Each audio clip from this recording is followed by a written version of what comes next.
Tribal mission Pathanamthitta YouTube ചാനലിലേക്ക് ഏവർക്കും ഹാർദവമായ സ്വാഗതം.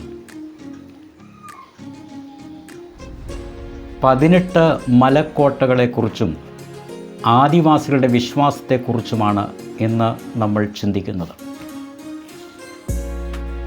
പെരിയാർ ടൈഗർ റിസർവ് ഫോറസ്റ്റിൽ ഉൾപ്പെടുന്ന 18 മലകളായ ശബരിമല, പൊന്നമ്പലമേട്, ഗൗണ്ടർമല, നാഗമല, സുന്ദരമല, ചിറ്റമ്പലമേട്, കൽക്കിമല, മാതങ്കമല, മയിലാടുംമേട്, ശ്രീപാദമല, തേവർമല, നിലയ്ക്കൽമല, തലപ്പാറമല, നീലിമല, കരിമല, പുതുച്ചേരിമല, കാളകെട്ടിമല, ഇഞ്ചിപ്പാറമല തുടങ്ങിയ മലകളിൽ ഒരു കാലഘട്ടം വരെ എല്ലാ അധികാരങ്ങളോടും കൂടി ജീവിച്ചിരുന്ന മലയരയർ, മലപ്പണ്ടാരങ്ങൾ, മല ഉള്ളാടർ, മല ഊരാളികൾ എന്നീ ആദിവാസി വിഭാഗങ്ങളുടെ വിശ്വാസവുമായി ബന്ധപ്പെട്ട ആത്മിക കേന്ദ്രങ്ങളാണ് മലക്കോട്ടകൾ എന്ന് അറിയപ്പെടുന്നത്.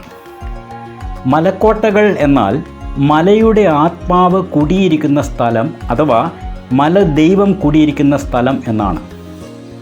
ഓരോ മലകൾക്കും അളന്ന് തിട്ടപ്പെടുത്താത്ത അതിർത്തികൾ കൽപ്പിക്കുന്നതായി നമുക്ക് മനസ്സിലാക്കാൻ കഴിയും.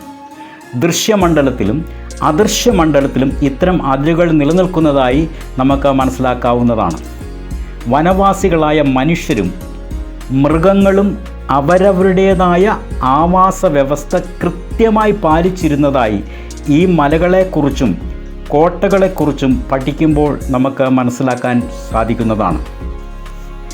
ഇത്തരം മലക്കോട്ടകളിൽ ക്ഷേത്രങ്ങളോ വിഗ്രഹങ്ങളോ ഉണ്ടാകാറില്ല. പകരം കൊത്തി ഷേപ്പ് വരുത്താത്ത ഒരു കല്ല് നാട്ടുകയോ അല്ലെങ്കിൽ കൂമ്പാരങ്ങളോ ആണ് ഉണ്ടാകുക. കൂടുതൽ പരിശോധനകൾ നടത്തിയാൽ ദ്രാവിഡർക്ക് മുമ്പ് ഇവിടെ ജീവിച്ചിരുന്ന ആദി ദ്രാവിഡരുടെ പ്രകൃതി ആരാധനയുമായി ബന്ധപ്പെട്ട രീതികളാണ് ഇതെന്ന് നമുക്ക് മനസ്സിലാക്കാൻ കഴിയുന്നതാണ്. പിൽക്കാലത്ത് ഇത്തരം ആരാധനയെ ശൈവ ആരാധനയുമായി കൂട്ടിയിണക്കാൻ ശ്രമിച്ചതായി കൂടുതൽ പഠിച്ചാൽ മനസ്സിലാകുന്നതാണ്.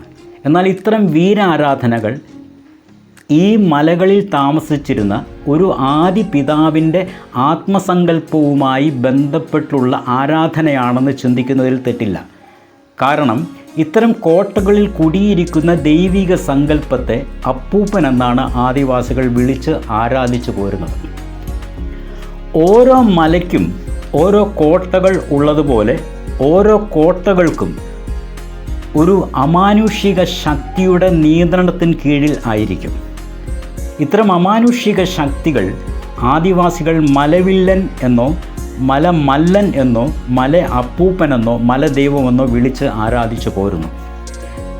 റവറൻ ഷാമുവൽ മെറ്റീർ 1883 പബ്ലിഷ് ചെയ്ത നേറ്റീവ് ലൈഫ് ഓഫ് ട്രാവൻകൂർ എന്ന പുസ്തകത്തിൽ ഇത്തരം കോട്ടകളിൽ പൂജ നടത്തിയിരുന്നത് ആദിവാസികളിൽപ്പെട്ടവരായിരുന്നുവെന്ന് രേഖപ്പെടുത്തിയിട്ടുണ്ട്. അരമണിയും വാളും കുടിമിയും ധരിച്ച ഇവരിൽ മലദൈവങ്ങൾ സന്നിവേശിച്ച് ജനത്തോട് സംവേദിച്ചിരുന്നതായി പറയപ്പെടുന്നു. പിൽക്കാലത്ത് ഇത്തരം കോട്ടകൾ ക്ഷേത്രങ്ങളായി രൂപാന്തരപ്പെട്ടതോടുകൂടി ഇവരുടെ അധികാരങ്ങൾ ചുരുക്കി താഴ്ത്തപ്പെട്ടു. ആദിവാസികളുടെ വിശ്വാസമനുസരിച്ച് ഓരോ മലകൾക്കും ഓരോ കോട്ടകൾ ഉണ്ടാകും. ഓരോ കോട്ടകളും ഭരിച്ചിരുന്നത് മലവില്ലൻ എന്ന് വിളിക്കുന്ന അപ്പൂപ്പൻ ആയിരിക്കും. അതുപോലെ ഓരോ കോട്ടയ്ക്കും ഒരു പാറയുണ്ടാകും. ആ പാറയുമായി ബന്ധപ്പെട്ട് ഒരു പാമ്പ് ഉണ്ടാകും, ഒരു കടുവ ഉണ്ടാകും, 2 കൊമ്പന്മാർ അതായത് 2 കൊമ്പനാനകൾ കോട്ട കാത്തു സൂക്ഷിക്കുവാൻ ഉണ്ടാകും. ഇവരെല്ലാം മലയപ്പൂപ്പൻ്റെ ആജ്ഞ അനുസരിച്ച് പ്രവർത്തിക്കുന്നവർ ആയിരിക്കും.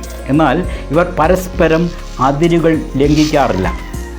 ആരെങ്കിലും അതിക്രമിച്ച് കടക്കാൻ ശ്രമിച്ചാൽ വെറുതെ വിടുകയുമില്ലെന്നാണ് ആദിവാസികളുടെ വിശ്വാസം. ഒരു വനവാസി കാടിൻ്റെ നിയമം ലംഘിക്കുകയോ കാടിന് അശുദ്ധി വരുത്തുന്ന എന്തെങ്കിലും പ്രവൃത്തികളിൽ ചെയ്താൽ തീർച്ചയായും മലദൈവങ്ങൾ ശിക്ഷിക്കുമെന്ന് അവർ വിശ്വസിച്ചു പോരുന്നു. അങ്ങനെ സംഭവിച്ചതായി സാക്ഷ്യപ്പെടുത്തുകയും ചെയ്യുന്നുണ്ട്.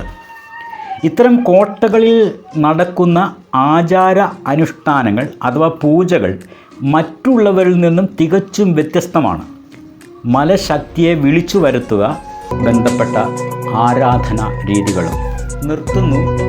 വീണ്ടും ഒരു വീഡിയോയുമായി വരുന്നതുവരെ നിങ്ങൾക്കെല്ലാവർക്കും നമസ്കാരം.